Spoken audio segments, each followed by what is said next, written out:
সুপ্রিয় শিক্ষার্থী, এরোবস online English ক্লাসে তোমাদের সকলকে স্বাগতম জানাচ্ছি। তোমাদের সাথে আছি আমি মোহাম্মদ আসিফ, প্রভাষক ইংরেজি বিভাগ, চট্টগ্রাম কলেজ, ময়মনসিংহ। তোমরা জানো যে আমরা আসলে এরোবস যে একাডেমি, এটা আমরা নতুন চালু করেছি তোমাদের জন্য। তো আজকে আমি তোমাদের সাথে একটি গুরুত্বপূর্ণ টপিক নিয়ে আলোচনা করব, যে টপিকটি তোমাদের ইন্টারমিডিয়েট লেভেলে খুবই গুরুত্বপূর্ণ। আর সেই টপিকটির নাম হচ্ছে কমপ্লিটিং সেন্টেন্সেস। আজকে আমরা কমপ্লিটিং সেন্টেন্সেস পরীক্ষায় কিভাবে আসে আমাদের এই ইন্টারমিডিয়েট সিলেবাসে, সেই সম্পর্কে আমরা জানার চেষ্টা করব এবং এর যত বেসিক ধারণা আছে সেই সম্পর্কে আমরা ক্লিয়ার কনসেপ্ট নেওয়ার চেষ্টা করব এবং এরপরে আমরা কন্ডিশনাল নামক একটা টপিক নিয়ে আমরা কিছু আলোচনা করব। তো প্রথমে কমপ্লিটিং সেন্টেন্স এটা প্রশ্নের মধ্যে কিভাবে আসে একটু আমরা সেই জায়গাটা একটু খেয়াল করব। আমরা যদি খেয়াল করি আমার প্রিয় শিক্ষার্থী বন্ধু, আমরা দেখব যে লেখা আছে complete the sentences using suitable clauses or phrases. অর্থাৎ আমাকে বাক্যটা কমপ্লিট করতে হবে একটা সুইটেবল ক্লজ অথবা ফ্রেজ ব্যবহার করে। তোমার বাক্যে যে গ্যাপটা থাকবে সেই গ্যাপটা ফিল আপ করতে হবে, either you should use clause or you should use phrase. তুমি একটা ছোট্ট এক্সাম্পল দেখো, এখানে আমরা দেখতে পাচ্ছি যে একটা বাবা খুবই খুশি তার ছেলের কোনো একটা কাজে, তাই না? তাহলে আমি এখানে লিখেছি your father was really happy for your dash. এখন এই বাক্যটা যদি আমরা জাস্ট সিম্পলি রেজাল্ট লিখি তাহলে কিন্তু বাক্যটা হওয়ার কথা, তাই না? অবশ্যই কিন্তু বাক্যটা সম্পূর্ণ হয়েছে, কিন্তু what the question demands, question কি ডিমান্ডস করতেছে একটু দেখেন সবাই। তোমরা দেখতে পারবা যে কোয়েশ্চেনটা ডিমান্ড করতেছে যে তোমাকে বাক্য কমপ্লিট করতে হবে হয় কোনো ক্লজ ইউজ করে অথবা কোনো কি ফ্রেজ ইউজ করে। তাহলে সেক্ষেত্রে আমি যদি একটা শব্দ ইউজ করি তাহলে কিন্তু আমি পরীক্ষায় নাম্বার পাবো না। তাহলে আমাকে এক্ষেত্রে কি করতে হবে? এক্ষেত্রে আমাকে অবশ্যই একটা ফ্রেজ তৈরি করতে হবে। আমরা জানি যে ইউর পরে আসলে কখনো, এটা যেহেতু পজিটিভ, এরপরে কিন্তু কখনোই কোনো ক্লজ বসবে না। তাহলে সেক্ষেত্রে আমরা কি করতে পারি? একটা ফ্রেজ আমরা ইউজ করতে পারি, like brilliant result, like outstanding result. এই ধরনের একটা ফ্রেজ কিন্তু আমরা ইউজ করতে পারি এবং তখন কিন্তু আমার বাক্যটা কি হবে? অ্যাবসলিউটলি কারেক্ট হয়ে যাবে, তাই না? আমি আবারও বলছি, সবাই খেয়াল করে দেখো, এখানে স্পষ্টভাবে বলা হচ্ছে যে একটা বাক্য কমপ্লিট করতে বলা হচ্ছে ইউজিং সুইটেবল ক্লজ অথবা কি ইউজ করে? ফ্রেজ ইউজ করে। তো আমরা ভুলেও যদি কখনো মনে হয় যে একটি শব্দ ব্যবহার করলে বাক্য সম্পূর্ণ হচ্ছে, আমরা কিন্তু একটি মাত্র শব্দ ব্যবহার করব না, সেখানে অবশ্যই আমরা একটা ন্যূনতম ফ্রেজ অথবা একটি ক্লজ আমরা ব্যবহার করব। এ পর্যায়ে আমরা একটু পুরো কোয়েশ্চেন প্যাটার্নটা দেখি। আমরা জানি যে মোট 10টা কোয়েশ্চেন থাকে। আমাদের বর্তমান যে রানিং সিলেবাস আছে, শর্ট সিলেবাস, সেখানে 10টা কমপ্লিটিং সেন্টেন্সে আসলে আমাদের 10 নাম্বার থাকবে। আর যদি আমরা আগের সিলেবাসটা মানে পূর্ণাঙ্গ সিলেবাস যদি পেয়ে যাই তাহলে সেখানে 10টা থাকবে, সেই 10টাতে আমাদের নাম্বার থাকবে 5। তাহলে আমি একটু তোমাদের সুবিধার্থে একটা বোর্ড কোয়েশ্চেন আমি যেহেতু তোমাদের সামনে উপস্থাপন করেছি, আমরা এখানে একটু দেখব যে কোয়েশ্চেনে কিভাবে আছে। খেয়াল করি আমরা কোয়েশ্চেন কিভাবে আছে এবং কিভাবে আমরা আনসার করতে পারি। তো প্রথমে আমরা যদি একটু লক্ষ্য করি, প্রথম কোয়েশ্চেন একটু দেখেন, there were so many students in the science fair, every one of them put on ID cards so that dash। এখন আমি যখন কমপ্লিটিং সেন্টেন্স আনসার করব তখন সেক্ষেত্রে খেয়াল করতে হবে, অনেক ছাত্র প্রশ্ন করে যে আমরা কি পুরো যে 2টা বাক্য থাকবে 2টা বাক্যই কি আমরা উঠাবো, নাকি আমরা কোনো বাক্য উঠাবো না, নাকি আমরা একটা বাক্য আমরা উঠাবো। তাহলে সেক্ষেত্রে তোমাদের আসল নিয়মটা কি সেটা এখন আমি তোমাদেরকে বলে দিচ্ছি। তোমরা অবশ্যই পরীক্ষায় গ্যাপের সাথে যে ক্লজটা থাকবে সেই ক্লজটা কিন্তু তোমরা পরীক্ষার খাতায় উঠাবা। যদি না উঠাও তাহলে তোমরা নাম্বার পাবা না। অর্থাৎ পুরো যে 2টো বাক্য থাকবে 2টো বাক্য উঠানোর দরকার নেই, জাস্ট সিম্পলি তোমরা গ্যাপের সাথে যে বাক্যটা থাকবে every one of the put on ID card so that dot dot dash, এই ড্যাশের সাথে থাকা ক্লজটি আমরা পুরোটা খাতার মধ্যে উঠাবো। এবার আমি এই সমস্যাটা সমাধান করার জন্য আমাকে কি কি করতে হবে, আমি কখন আসলে এই প্রবলেমটা বা রিডলসটা আমি সলভ করতে পারবো সেই দিকে একটু আমরা খেয়াল করি, কেমন? আমি যদি প্রথমে বলি, যেখানে একটা কাহিনী আসলে তোমাকে বলা হচ্ছে, there were so many students in the science fair, every one of them put an ID card so that dash। এখন আমি যদি তোমাদেরকে প্রশ্ন করি যে 2টো বাক্য এখানে আছে, আমরা যদি প্রথম বাক্যের দিকে খেয়াল করি, there were so many students in the science fair, তাহলে যে ওয়্যার যে আমি দেখতেছি, এই ওয়্যার এর মাধ্যমে আমি কি বুঝতে পারতেছি এটা কোন টেন্সে আছে বলো তো তোমরা সবাই? হ্যাঁ, অবশ্যই এটা কিসে আছে? অতীতের কথা বলছে, ফার্স্ট টেন্সে আছে। তাহলে আমি যখন কমপ্লিটিং সেন্টেন্স সলভ করব, সবার আমাকে ফোকাস করতে হবে যে আসলে যে কাহিনীটা এখানে বলা হচ্ছে বা যে গল্পটা এখানে বলা হচ্ছে সেটা কোন সময়ের কথা বলছে। টাইম সেন্সটা আমার খুব ভালোভাবে কিন্তু বুঝতে হবে, তাই না?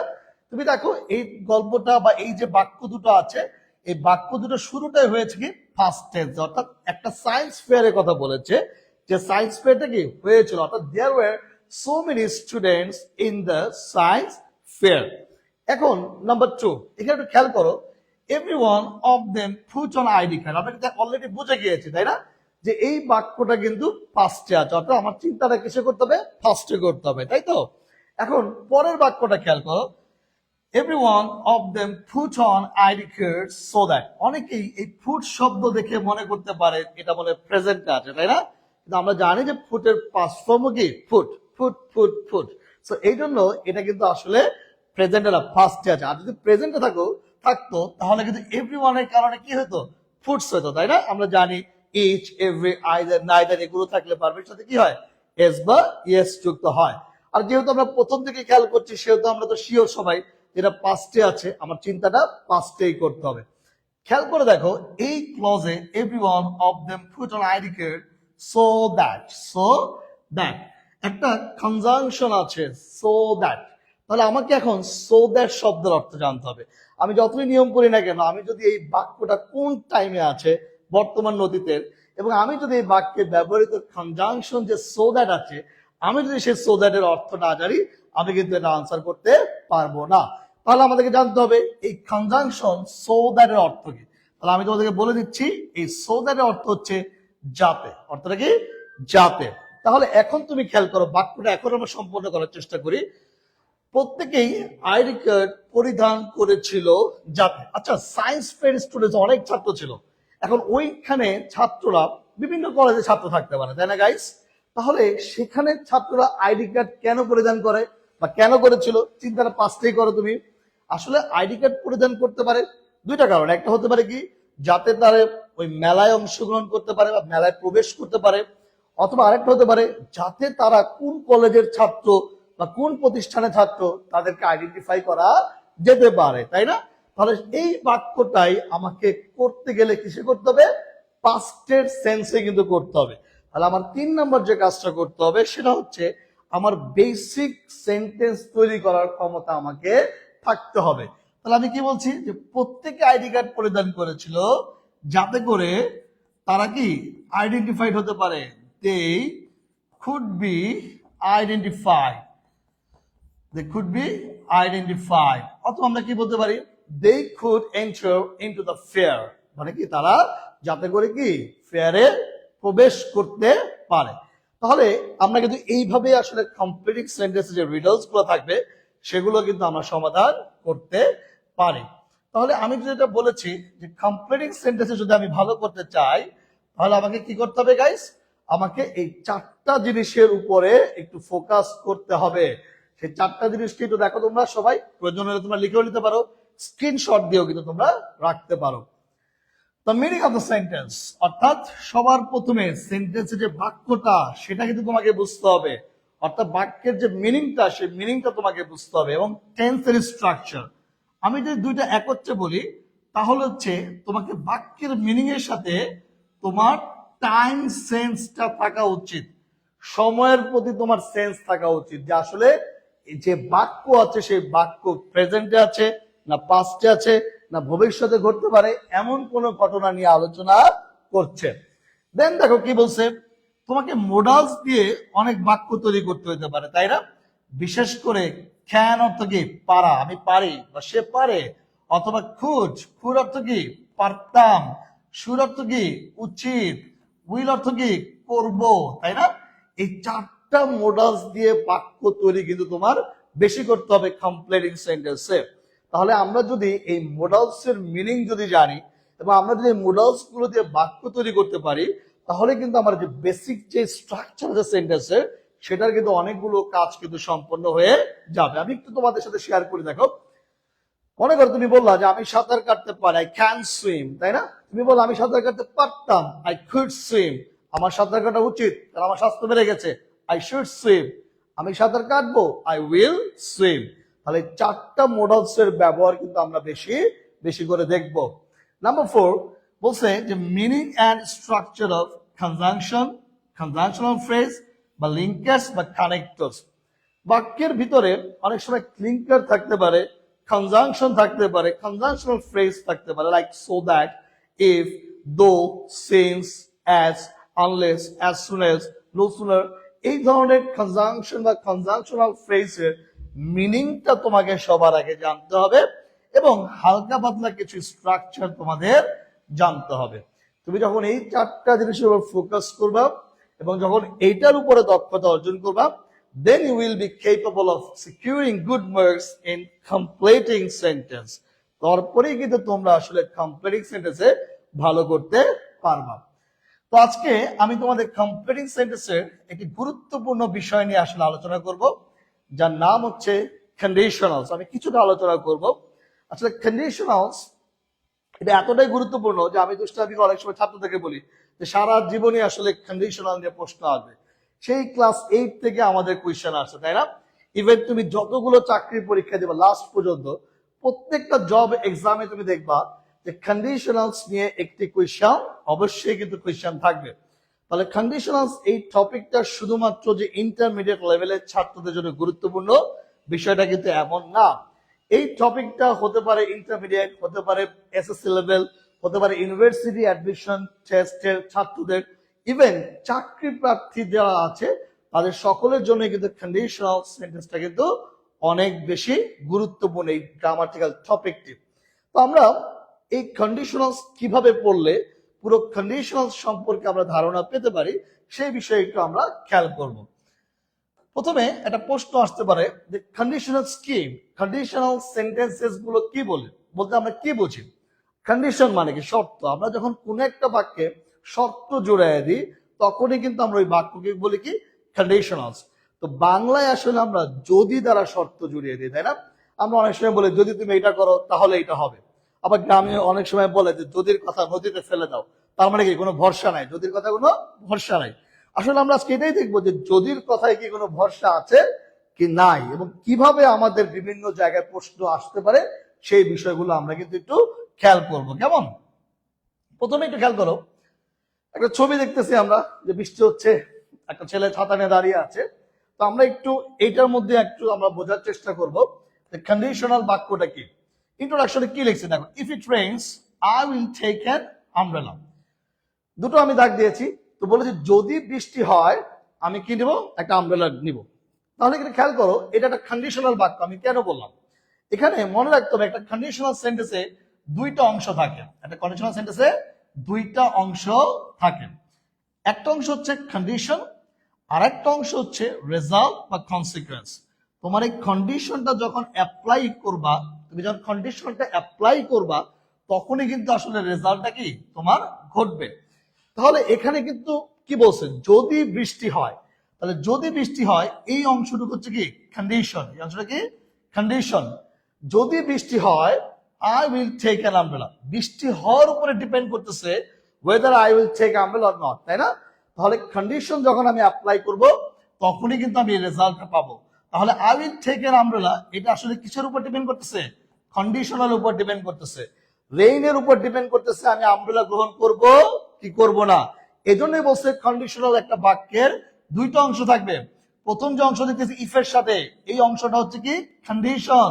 এবং পরের যে অংশটা দেখতেছি I will take an umbrella, এই অংশটা কি? রেজাল্ট। এই অংশটা হচ্ছে কি? রেজাল্ট। তাহলে আমরা একটা বেসিক স্ট্রাকচার কিন্তু বলতে পারি। আমরা একটা বেসিক স্ট্রাকচার কি ইউজ করতে পারি এখানে। কি সেই বেসিক স্ট্রাকচার? দেখো, ইফের সাথে কন্ডিশন থাকবে সব সময় এবং তারপরে কি থাকবে? রেজাল্ট থাকবে। তারপরে কি থাকবে? Result. If the shop is open I will buy a shirt. অর্থাৎ ইফের সাথে কি আছে ভাই? দেখো সবাই, if the shop is open, অর্থাৎ একটা কন্ডিশন কিন্তু এখানে আছে, তাই না?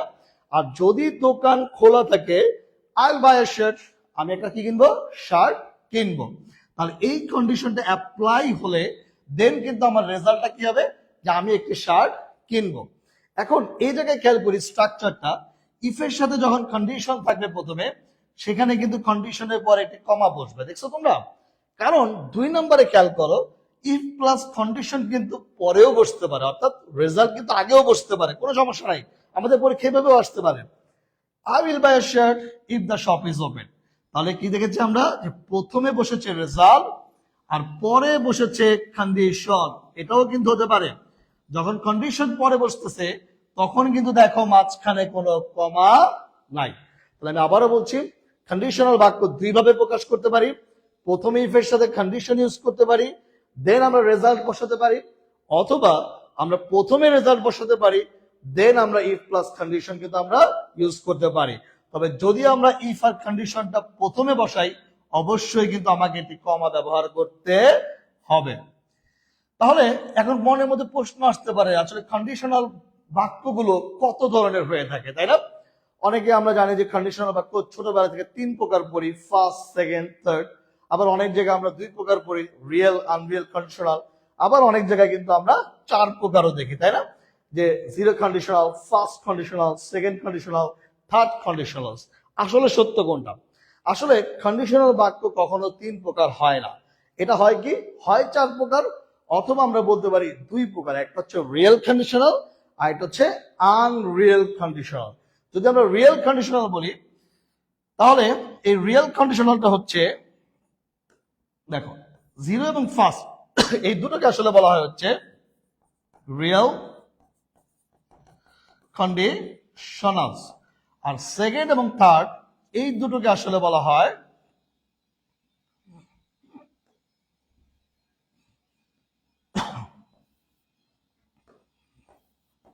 Unreal conditionals. আমি আবারও বলছি, যদি তুমি 2 প্রকার বলো, যে একটা হচ্ছে রিয়েল কন্ডিশনালস আর একটা আনরিয়েল কন্ডিশনালস, সেক্ষেত্রে মনে রাখবা জিরো কন্ডিশনালস এবং ফার্স্ট কন্ডিশনাল এই দুটো কন্ডিশনালকে বলা হয় হচ্ছে রিয়েল কন্ডিশনাল, আর সেকেন্ড এবং থার্ড কন্ডিশনালকে বলা হয় হচ্ছে আনরিয়েল কন্ডিশনাল। কেন বলা হয় সেটাই আসলে আমরা একটু বিস্তারিত জানার চেষ্টা করব। তাহলে চলো গাইস আমরা একটু দেখি। প্রথমে আমরা আলোচনা করব হচ্ছে জিরো কন্ডিশনালস নিয়ে। জিরো কন্ডিশনালস মানে কি, আসলে এই বিষয়টা আমরা একটু বোঝার চেষ্টা করব। তো দেখো এখানে বলছে যে if you heat ice cream it melts. আচ্ছা, আমার আগে প্রথমে একটু তোমরা প্রশ্ন দাও, ইফ ইউ হিট আইসক্রিম, এই ইফের সাথে যে অংশটুকু আছে এটাকে আমরা কি বলবো, কন্ডিশন বলবো, তাই না? যদি তুমি আইসক্রিমটাকে হিট দাও, এই যে আইসক্রিমটা কিনে আনলাম, কিনে তুমি কি করলা, হিট দিলা, ঠিক আছে? তাহলে রেজাল্টটা কি হবে, ইট মেল্টস আমি এখানে লিখছি, তাই না? এটা গলে যাবে, এটা কি হবে, গলে যাবে, এটা গলে যায়। আচ্ছা, তুমি 100 বার চিন্তা করো তো, তুমি যদি বাজার থেকে 100টা আইসক্রিম কিনে নিয়ে আসা 100 বারে যদি তুমি আইসক্রিমটা হিট দাও, তাপ দাও, আইসক্রিম কি হবে, গলে যাবে। অন্য কোনো আনসার হবে? অন্য কোনো আনসার হওয়ার পসিবিলিটি কি আছে? That is called real conditional, that is called real conditional. অর্থাৎ যে বাক্যে তুমি যতবারই কন্ডিশন অ্যাপ্লাই করবা, রেজাল্ট কি থাকবে, সেম থাকবে। অর্থাৎ তুমি আইসক্রিম যতবার হিট করবা ততবার এটা কি হবে, গলে যাবে। তাহলে কি বলছে, যে ice cream always melts when you heat it, অর্থাৎ আইসক্রিম সবসময় গলে যায় যখনই তুমি এটাকে কি করবা, হিট করবা। Zero conditional sentences describe facts that are very likely to happen. Zero conditional এমন ফ্যাক্ট বা ঘটনা আলোচনা করে যেটা সবসময় কি ঘটে, সবসময় ঘটবেই, এটাই ঘটবে। এবং বলছে রেজাল্ট ইজ সার্টেন, এই রেজাল্ট যেটা আছে এটা নিশ্চিত থাকবে, এটা পরিবর্তিত হবে না, রেজাল্টে কোনো চেঞ্জ নাই। তুমি যতবার আইসক্রিম কিনে তুমি তাপ দিবা, ততবারই আইসক্রিম কি গলে যাবে। এবং কন্ডিশনের কি রেজাল্টও সেম থাকবে, অর্থাৎ এই কন্ডিশন যতবার অ্যাপ্লাই করবা তোমরা ততবারই একই রেজাল্ট দিয়ে আসবে।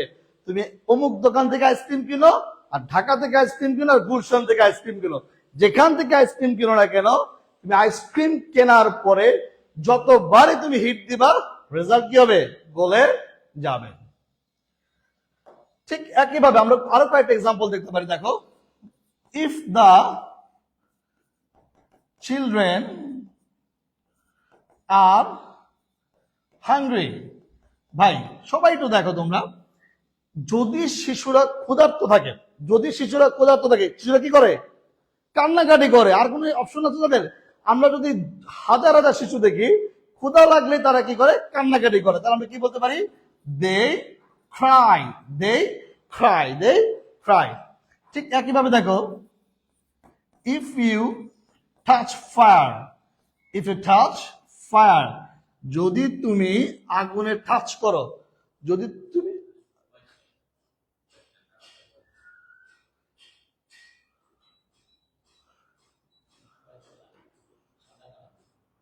ইফ ইউ টাচ ফায়ার, যদি তুমি আগুনে টাচ করো, যদি তুমি আগুনে কি করো, টাচ করো, তাহলে তোমার কি হবে ভাই, অবশ্যই হাত পড়ে যাবে, তাই না, অর্থাৎ তুমি পড়ে যাবে, এটাই তো হবে, অন্য কিছু হওয়ার চান্স আছে। তাহলে if you touch fire you get burn, you get burn, you get burn. তাহলে আমরা এরকম কিন্তু অহরহ এক্সাম্পল দেখতে পারি। যদি বৃষ্টি হয় ঘাস কি হবে, ভিজে যাবে। If it rains the grass gets wet, আমরা কিন্তু এরকম এক্সাম্পল কিন্তু আরো অনেক কিন্তু আমরা দেখতে পারবো, তাই না। তাহলে আমরা যে এক্সাম্পল দেখলাম, আরো একটা এক্সাম্পল আমরা দেখি, দেখো তোমরা কি বলছে, if you drink too much wine, যদি তুমি খুব বেশি মাত্রায় মদ খাও, ইউ ফিল সিক, তুমি কি হও, সিক হও। এখন এখানে প্রশ্ন হচ্ছে, এই ইউ বলতে কি আমি ইন জেনারেল সবাইকে বুঝাইছি, নাকি ইউ বলতে আমি তোমাকে বুঝাইছি, এটা কিন্তু কোয়েশ্চেন। কারণ যদি ইন জেনারেল বুঝাই, সবাই তো আসলে সিক হয় না, তাই না। এটা মনে করো তোমার কোন একটা বন্ধু যতবারই সে ওয়াইন গ্রহণ করেছে ততবারই সে সিক হয়েছে, এজন্য তখন তুমি তাকে বলতে পারো, তুমি যদি বেশি মাত্রায় ওয়াইন গ্রহণ করো তাহলে তুমি কি অসুস্থ হয়ে যাও, ইউ ফিল সিক। তাহলে আমরা কি দেখতে পাচ্ছি, আমাদের বেসিক স্ট্রাকচারে চলে আসি, কয়েকটা এক্সাম্পল যা আমরা পর্যালোচনা করলাম, সেখানে আমরা কি পাইছি দেখো, ইফের সাথে যদি প্রেজেন্ট টেন্স, প্রেজেন্ট সিম্পল থাকবে এবং রেজাল্টটাও কি হবে, প্রেজেন্ট সিম্পল, তাই না। খুব ভালো করে দেখো, if you drink too much wine, ইফের সাথে যে কন্ডিশন যেটা আছে, এই কন্ডিশনটা কিন্তু দেখো কিসে আছে, প্রেজেন্ট সিম্পলে আছে, তাই না। আবার যে রেজাল্ট যেটা আছে, সেই রেজাল্টও কিন্তু কিসে আছে, প্রেজেন্ট সিম্পলে আছে, তাই না ভাই। খুব ভালোভাবে দেখো পরেরটাও, if you heat ice cream it melts, ইফের সাথে যে কন্ডিশনটা আছে সেই কন্ডিশনটাও কিন্তু প্রেজেন্ট সিম্পলে আছে, ইট মেল্টস এটাও কিন্তু কি প্রেজেন্ট সিম্পলে আছে। তাহলে আমরা বলতে পারি যে জিরো কন্ডিশনাল বাক্যগুলোতে কন্ডিশনও প্রেজেন্ট হবে, রেজাল্টও কিন্তু প্রেজেন্টে হবে। এখন একটা নোট খেয়াল করো, আসলে সবকিছুরই কিন্তু ব্যতিক্রম ধর্মী আছে। আমি বলেছি যে কন্ডিশনাল সম্পর্কে আমরা একেবারে পুরো দস্তুর একটা ধারণা কিন্তু আজকে নেওয়ার চেষ্টা করব। বলছে যদি কোনো রেগুলার ঘটনা হয়ে থাকে অতীতে, সেক্ষেত্রে কিন্তু তুমি পাস্ট সিম্পল, মানে কন্ডিশনও পাস্ট হতে পারে, রেজাল্টও কি হতে পারে, পাস্ট হতে পারে। ধরো তুমি অতীতে একটা কাজ নিয়মিত করতাম এবং সেই কথা বোঝানোর ক্ষেত্রে আমি যদি বললাম, যেমন মনে করো আমি একজনকে বললাম, ইফ আই ওয়াজ নটি মাই প্যারেন্টস পানিশ মি, আমি আমার বন্ধুকে বললাম, যদি আমি দুষ্ট হইতাম বা দুষ্টামি করতাম, যখনই দুষ্টামি করতাম তখনই আমার পিতা মাতা আমাকে কি করতো, শাস্তি দিত। মানে যদি আমি দুষ্টামি করতাম আমার পিতা মাতা আমাকে কি করতো, শাস্তি দিত। এটা রেগুলার ঘটনা ছিল, আমি আমার লাইফে অতীতে যতবার দুষ্টামি করছি, যতবার আমি দুষ্ট হয়েছি, ততবারই আমার পিতা মাতা আমাকে কি করছে, শাস্তি দিয়েছিল। এবং এটা হচ্ছে আমার অতীতের একটা জিরো কন্ডিশন। আরেকটা মজার এক্সাম্পল আমরা দেখি, তাহলে একটু ক্লিয়ারলি আমরা বুঝতে পারবো। ধরো ধরো তুমি আছো হচ্ছে, তুমি এখন বাংলাদেশে আছো, বাট তুমি শ্রীলঙ্কাতে থাকতাম। শ্রীলঙ্কাতে আসলে কি হবে, শ্রীলঙ্কার কথা কেন বললাম, পৃথিবীর মধ্যে যে কয়েকটা দেশ আছে যেখানে সবচেয়ে বেশি বৃষ্টিপাত হয়, তার মধ্যে একটি দেশ হচ্ছে শ্রীলঙ্কা। আর সবচেয়ে বেশি বৃষ্টিপাত যে অঞ্চলে হয় সেটা হচ্ছে ভারতের চেরাপুঞ্জি, মেঘালয়ের আমরা জানি। তো এই শ্রীলঙ্কাতে কি হয় জানো, এই বৃষ্টি এই রোদ এবং অনেক বৃষ্টি কিন্তু ওদের হয়ে যায়। আমরা যারা শ্রীলঙ্কার ক্রিকেট ফলো করি, আমরা যদি শ্রীলঙ্কার ম্যাচগুলো দেখি শ্রীলঙ্কার মাঠে, আমরা কিন্তু খুব ভালোভাবে এটা কিন্তু আমরা ফলো করি যে এই খেলা হচ্ছে, রোদের মধ্যে কিন্তু বৃষ্টি হচ্ছে।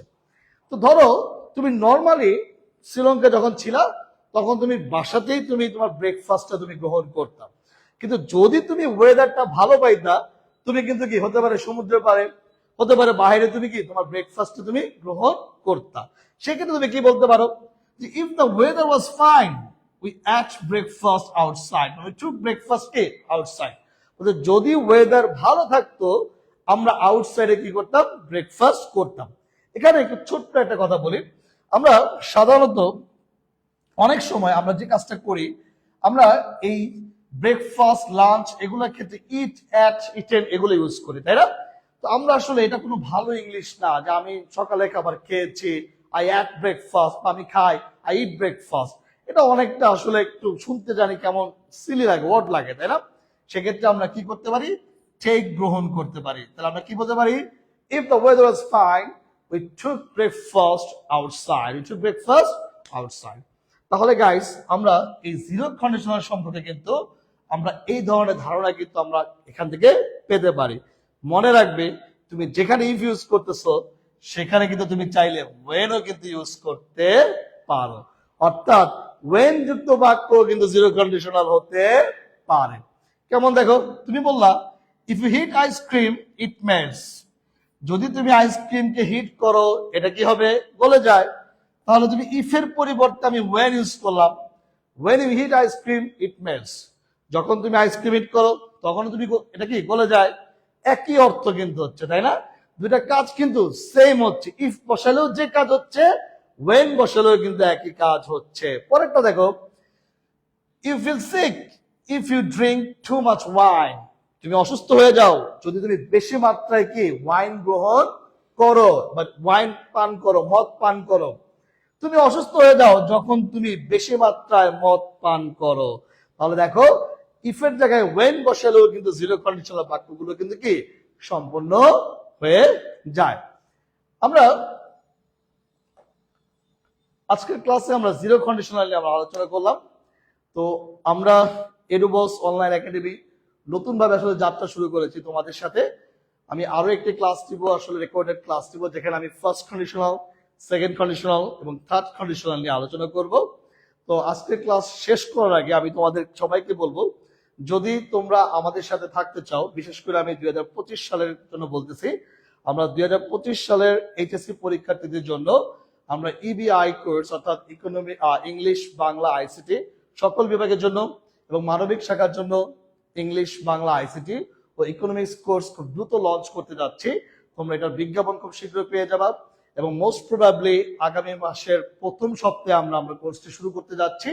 তো তোমাদের সকলকে আসলে আমি স্বাগতম জানাচ্ছি সেই পেইড কোর্সে ভর্তি হওয়ার জন্য, এবং তোমরা তোমাদের বন্ধুদের মধ্যে ছড়িয়ে দাও যে আসলে এডুবস এই অনলাইন ক্লাসেস গুলো তোমাদের মধ্যে কতটা কার্যকরী হতে পারে। That's all for today. Hopefully we'll meet next time. Thank you very much.